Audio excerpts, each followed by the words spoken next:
By the age of 2, most children can reliably label themselves and others as a boy or girl. By age 6, most children believe that gender is a permanent, unchanging characteristic, regardless of superficial changes in clothing or hairstyle. This rapid developmental sequence reflects a complex interplay of biological predispositions, cognitive development, and social learning, three forces that gender development researchers continue actively debating in terms of their relative contributions. Psychologists distinguish sex, which refers to biological characteristics including chromosomes, hormones, and reproductive anatomy, from gender, which refers to the psychological, social, and cultural dimensions of being a man, woman, or another gender identity, including gender identity, one's internal sense of one's own gender, and gender role, the culturally defined behaviors, attitudes, and characteristics associated with a gender in a particular society.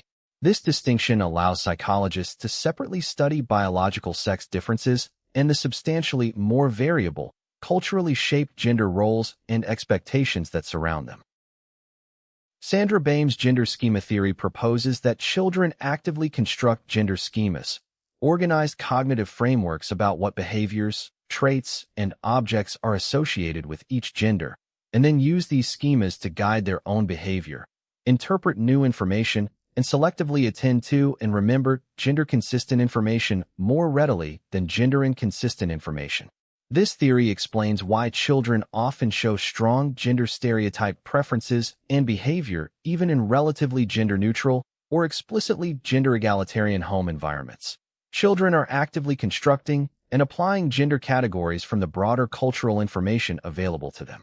Social learning theory approaches to gender development emphasize that children acquire gender-typed behaviors through direct reinforcement of gender-consistent behavior by parents and peers, and through observational learning, modeling their behavior on same-gender models including parents, siblings, and media figures. This framework highlights differential socialization. Research consistently documents that parents, often unconsciously, treat sons and daughters differently from infancy, in areas including the toys provided, the language used to describe emotions, and the type of play encouraged, providing ample opportunity for gender-differentiated learning to occur. Biological approaches to gender development point to evidence, including prenatal hormone exposure effects. Girls exposed to atypically elevated prenatal androgens due to congenital adrenal hyperplasia show, on average, somewhat more male-typical toy and activity preferences than unaffected girls, and modest, average structural and functional brain differences between males and females documented in some neuroimaging studies.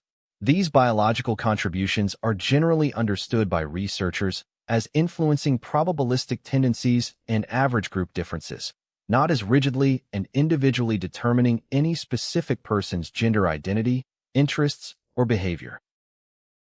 Contemporary developmental psychology increasingly rejects any single-factor explanation of gender development, treating biological predispositions, cognitive schema construction, and social learning as continuously interacting influences that jointly shape gender development from before birth through adulthood, rather than as competing alternative explanations where only one can be correct.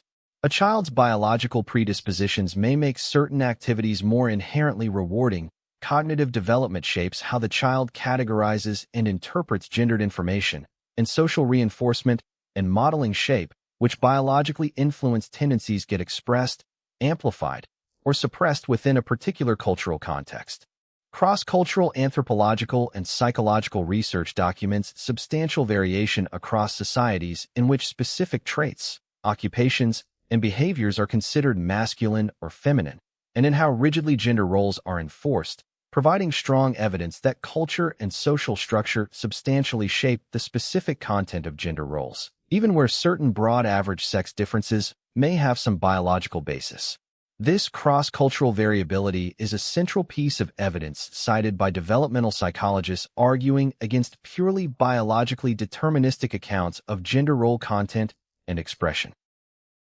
Gender development emerges from a genuinely interactive process combining biological predispositions, active cognitive construction, and social learning, none sufficient alone to explain the rich, culturally variable, and individually diverse ways gender is experienced and expressed across human development. Modern developmental science increasingly treats this integration, not any single factor explanation, as the accurate picture.